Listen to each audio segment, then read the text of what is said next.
Hello, everyone. I'm Sophia, and welcome to Mr. English Podcast. Today, we're going to continue our journey of improving spoken English in a natural and easy way. If you really want to speak fluently, you must learn how to describe anything in English, your thoughts, memories, plans, and opinions. So, in this episode, we'll talk about how to describe things in detail, how to use imagination, and how to express feelings clearly. Let's start with a simple rule. To describe something well, you must answer 3 questions. What happened? When did it happen? How did you feel about it? Now imagine you're telling a friend about a new experience. Don't just say, "It was good." That's too short.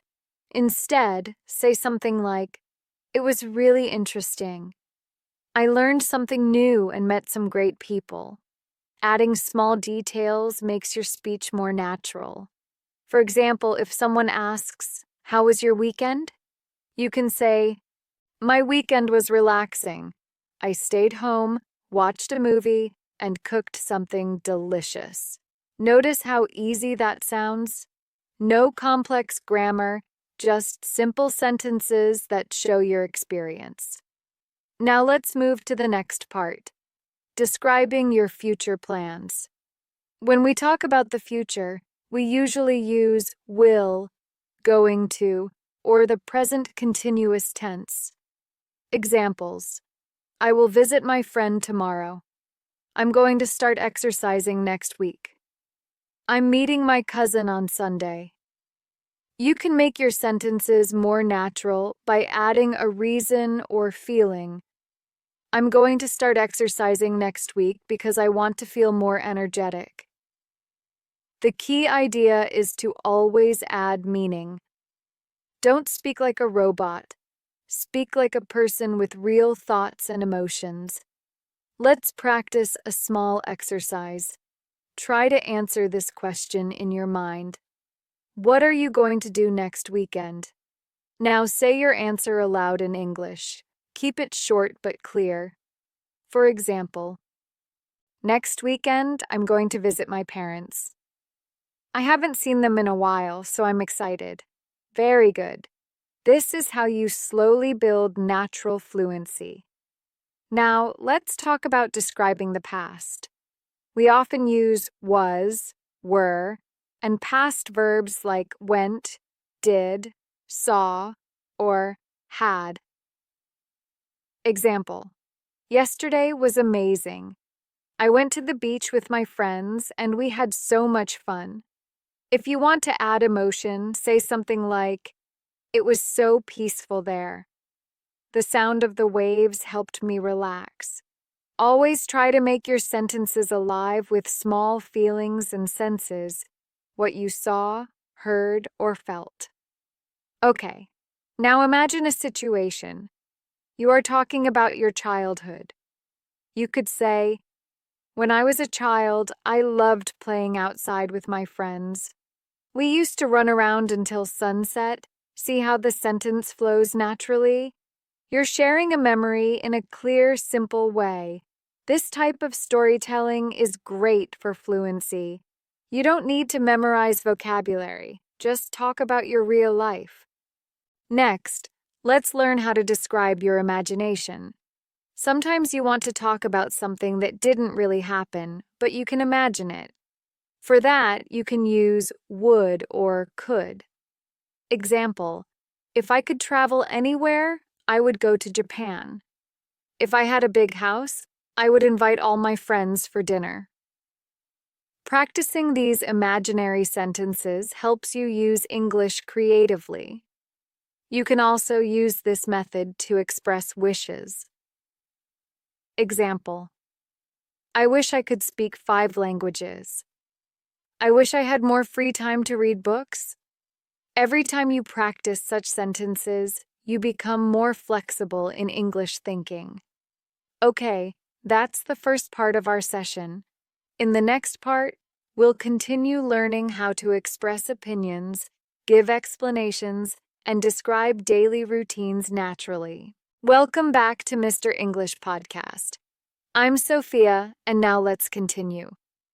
You've learned how to describe the past, future, and imagination. Now let's learn how to express opinions and explain reasons. When someone asks you, "What do you think about this?" don't just say it's good or it's bad.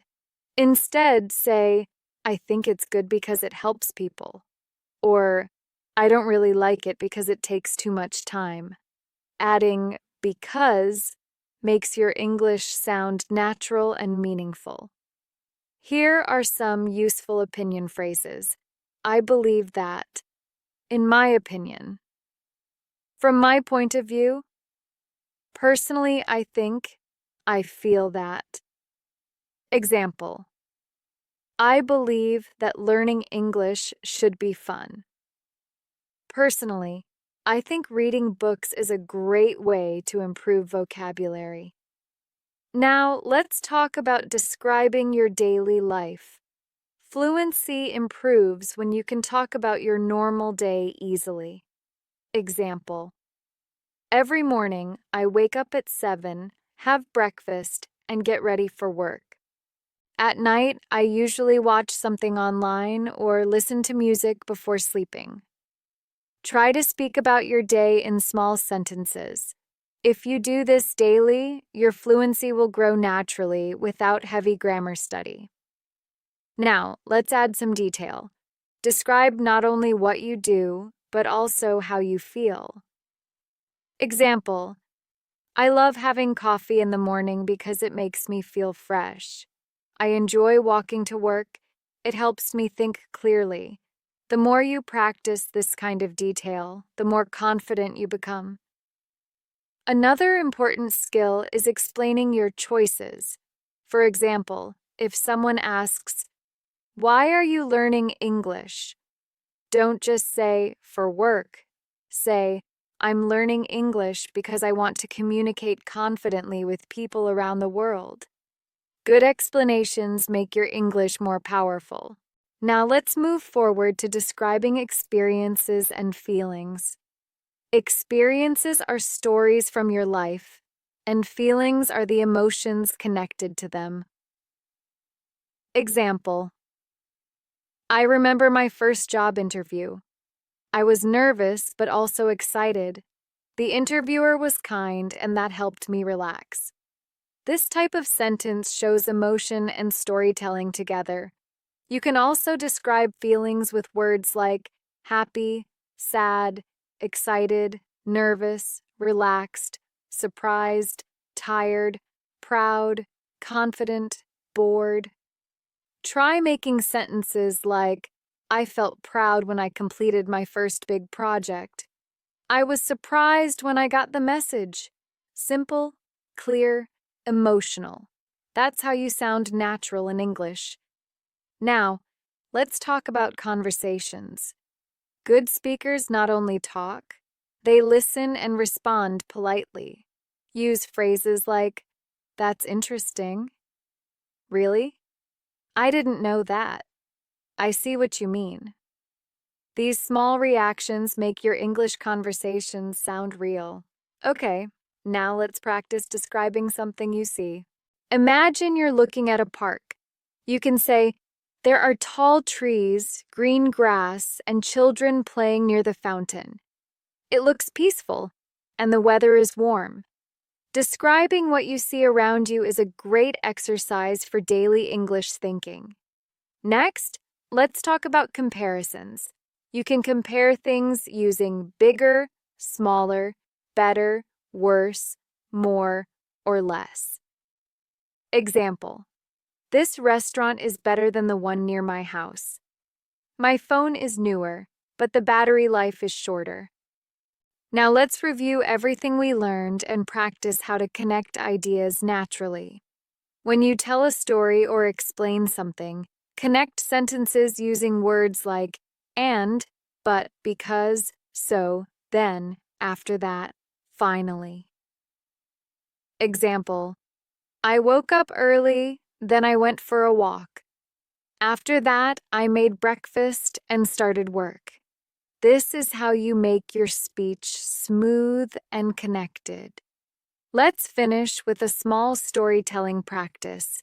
Think of one nice memory and describe it in English. Use what you learned, past tense, feelings, and connection words. Example: last summer, I traveled with my family to the mountains. The air was fresh, the view was beautiful, and we laughed a lot. It was one of the best trips I've ever had. This is how you describe experiences clearly and confidently. Before we close, remember this simple rule. Fluency doesn't come from speed. It comes from clarity. Speak slowly, use simple words, and share your thoughts naturally. Thank you for listening to Mr. English Podcast. I'm Sophia, and I hope this lesson helps you speak better every day. Keep practicing, keep learning, and I'll see you in the next episode.